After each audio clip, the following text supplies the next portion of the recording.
We have an update about the Middle East on this Monday. Today, the Trump administration announced new steps to try to isolate Iran, and they warned nations that do business with Tehran to cut ties or face consequences.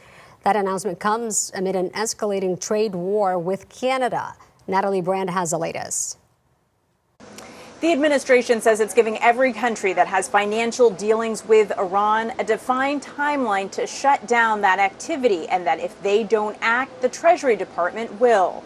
Iran's currency hit a new record low ahead of the Trump administration unveiling what it calls Operation Economic Outcast. It is no longer acceptable to operate in the gray spaces of this conflict. Monday, Treasury Secretary Scott Bessent threatened secondary sanctions against any country that does business with Tehran. Any entity that facilitates money laundering on behalf of Iran will be removed from the U.S. dollar system.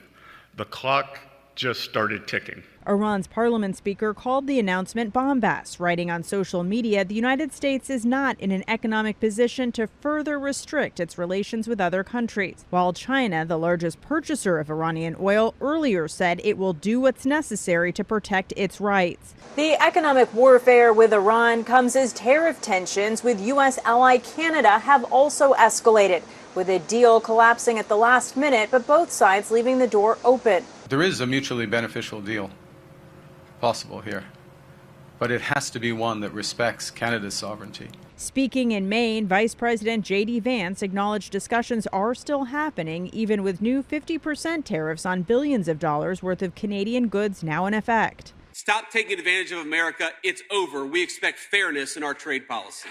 Monday afternoon, President Trump called the leaders of Canada, quote, clowns, and said someone should get them to fall in line or the consequences will be far worse.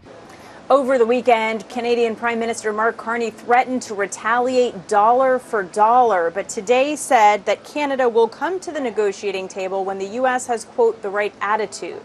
At the White House, Natalie Brand, CBS News.